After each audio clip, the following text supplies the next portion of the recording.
कहते हैं। तो मैं यहां पर आपको लीनियर मोमेंटम जो है वो एक्सप्लेन कर रहा हूं। ओके, लीनियर मोमेंटम क्या होता है? लीनियर मोमेंटम का मतलब होता है मास इन मोशन। कोई भी ऑब्जेक्ट पे, है ना, जो जिसका कोई मास है वो मूव कर रहा, तो उसके पास मोमेंटम है। मास और वेलोसिटी के प्रोडक्ट को हम लोग लीनियर मोमेंटम कहते हैं। ठीक है, the product of mass and velocity is called as linear momentum. चूंकि यहां पे लीनियर वेलोसिटी होता है इसलिए लीनियर मोमेंटम कहा गया है। या ऐसा भी आप कह सकते हो मास इन मोशन। कोई ऑब्जेक्ट अगर मोशन में है तो इसका मतलब उसके पास मोमेंटम है ना। तो इसको हम लोग जनरली डिनोट करते हैं पी से, जनरली डिनोटेड बाय पी। चूंकि ये वेक्टर क्वांटिटी है इसलिए हम लोग एरो ऊपर दे देते हैं, है ना। एंड मीजर किस में करेंगे? मीजर्ड इन केजी मीटर पर सेकेंड। इसको केजी मीटर पर सेकेंड में मीजर किया जाता है। तो फॉर्मूला क्या हो जाता है मोमेंटम का, है ना? P momentum is equal to mass into velocity. ये हो जाता है आपका लीनियर मोमेंटम, है ना। P is equal to mass into velocity. ये क्या बताता है? लीनियर मोमेंटम को ये एक्सप्लेन करता है, ठीक है ना। मास इन मोशन। मैं आपको एग्जांपल से समझा रहा हूं। जैसे मान लो कोई एक बड़ा सा स्टोन जो है जिसका मास काफी ज्यादा है कहीं पे रुका हुआ है। यह सिंपल है ना, हम लोग जो है प्लेटफॉर्म पे खड़े हैं, एक ट्रेन सामने से रुका हुआ है, अभी कोई डर नहीं हमको लग रहा है।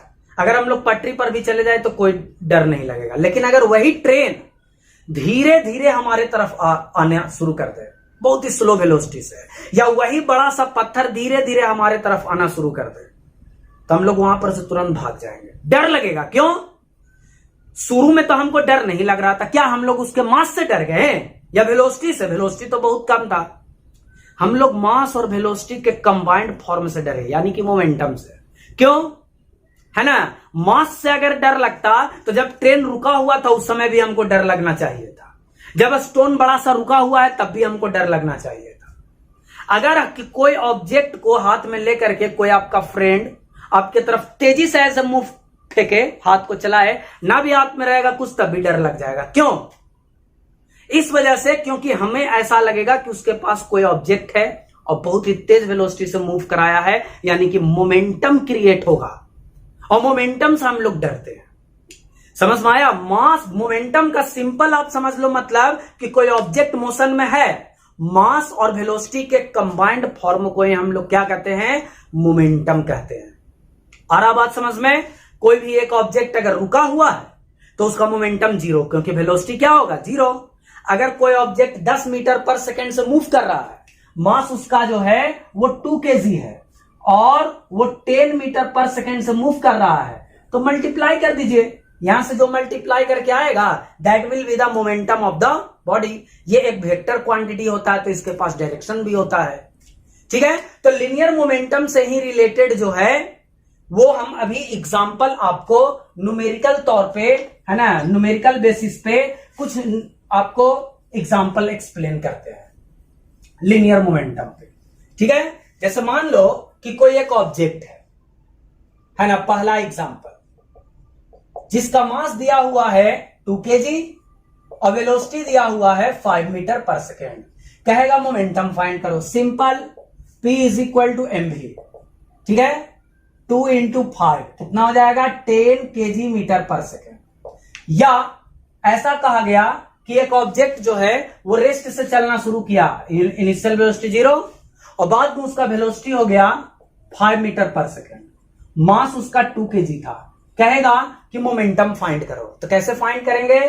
है ना, इनिशियल मोमेंटम फाइंड कर लेंगे। इनिशियल मोमेंटम है ना mu, और फाइनल मोमेंटम क्या हो जाएगा? mv हो जाएगा, ठीक है ना।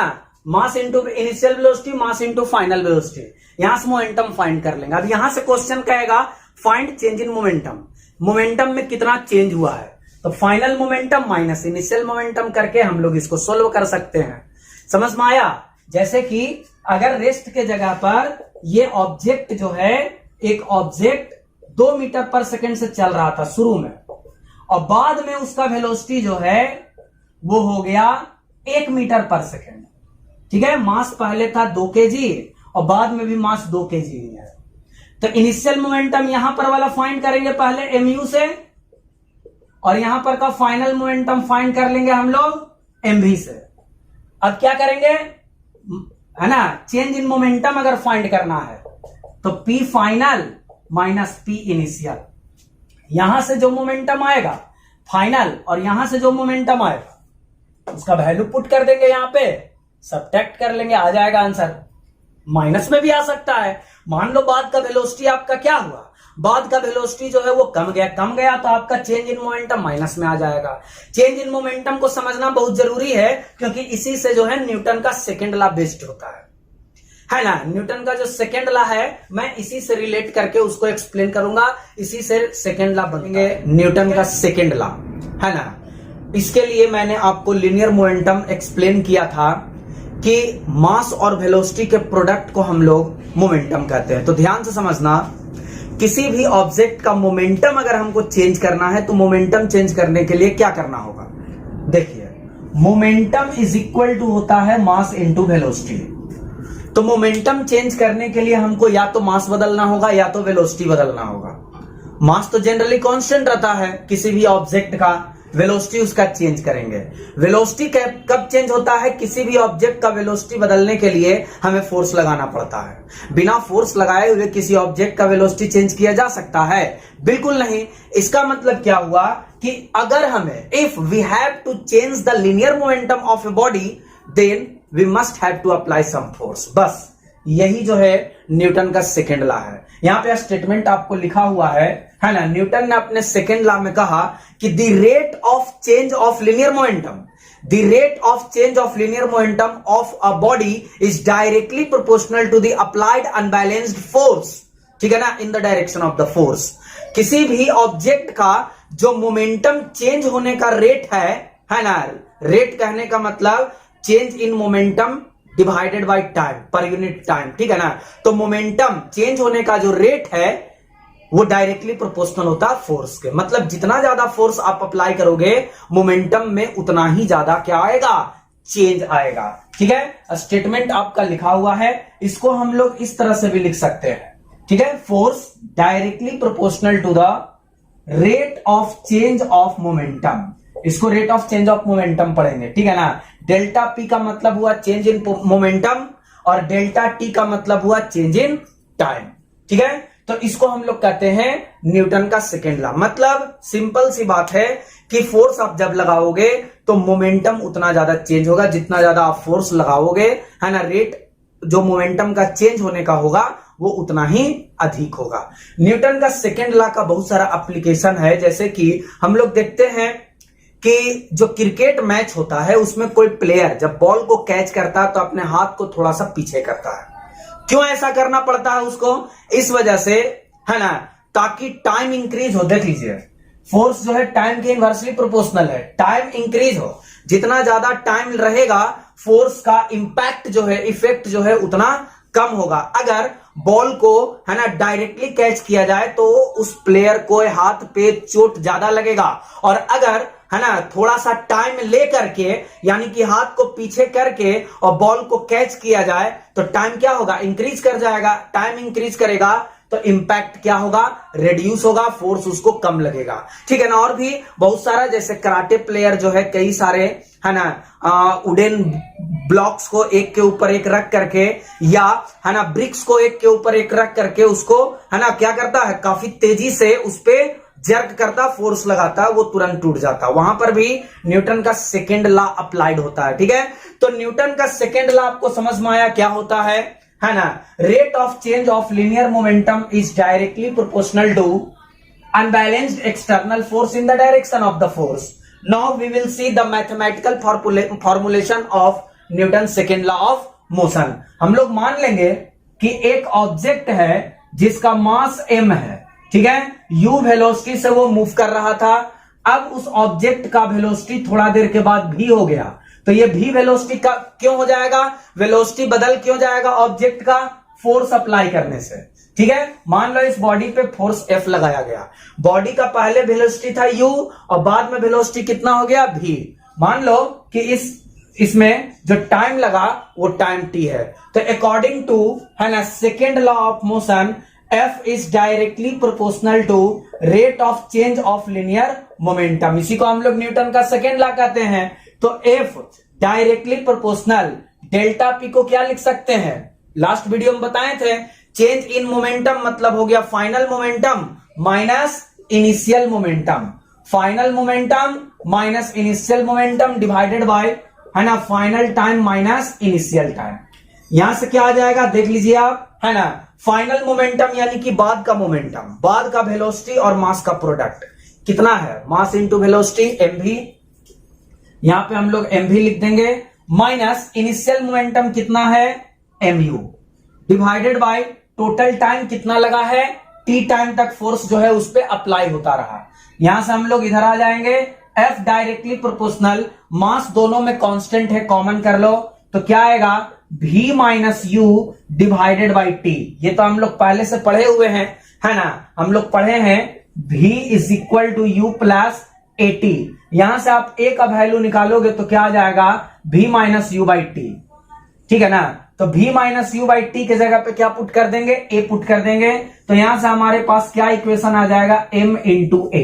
प्रोपोर्शनल का साइन हटाएंगे तो एक कांस्टेंट आएगा k, जिसका वैल्यू 1 यहां पे पुट करोगे तो आपका फोर्स का जो फॉर्मूला हो जाएगा वो हो जाएगा m, ठीक है ना। ये जो F होता है ये रिजल्टेंट फोर्स होता है, F क्या होता है यहाँ पे रिजल्टेंट फोर्स। एक ऑब्जेक्ट पे अगर कई सारे फोर्सेस लग रहे हैं तो उस सारे फोर्सेस का जो रिजल्टेंट है, जो फर्स्ट लेक्चर में आपको एक्सप्लेन किया था, वो रिजल्टेंट फोर्स जो है वो आपका क्या होता है F होता है, F is equal to ma, ठीक है। ये होता है फॉर्मूला।